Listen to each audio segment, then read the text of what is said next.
Mit navn er Grete Tøstesen.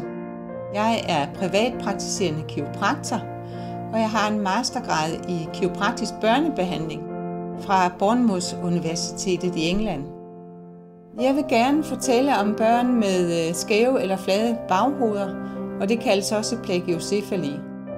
At et barn får et skævt baghoved, det skyldes ofte et udefrakommende tryk, og det tryk det kan opstå enten under fødslen eller efter graviditeten. Når trykket fjernes fra et spædbarns kranie, så vil det udligne sig af sig selv. Og det vil sige, at mange af de børn, som er født med et skævt baghoved, der vil det udligne sig i løbet af 3 til 6 uger. Når barnet får en favoritside, så vil det se til den ene side, og derved så vil det få et konstant tryk på den ene side af kraniet. Og det vil så igen gøre, at det tryk, det vil skubbe øret frem og panden frem på samme side. Og jo længere tids tryk der er på baghovedet, jo skævere eller fladere bliver det. Hovedomfanget det vil vokse normalt, og det betyder, at kraniet over tid vil tage form af et parallelogram, hvor ørerne og panden forskyder sig. Barnets hovedomfang det vil vokse normalt, så derfor så vil intelligensen ikke blive påvirket af, at det får et skævt baghoved. Hvis barnet har en favoritside, så er det meget vigtigt at få det undersøgt og eventuelt behandlet, sådan at barnet bliver i stand til at dreje hovedet lige meget til begge sider. Det kan skyldes, at der er et nedsat bevægelse i nakken.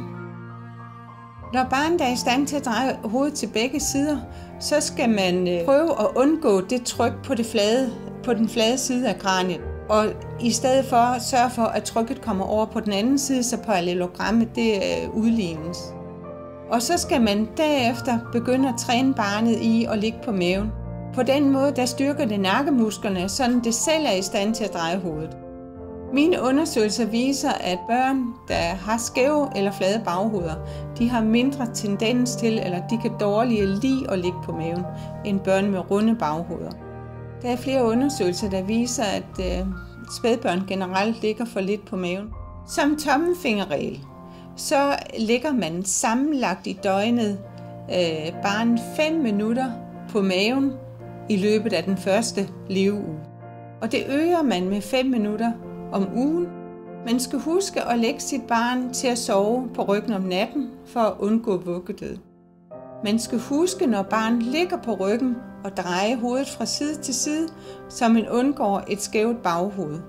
Og så skal man huske om dagen, når barnet er vågen, og lægge det på maven rigtig mange gange, fordi så styrker det nakken, det aflaster baghovedet, og det styrker barnets motorik.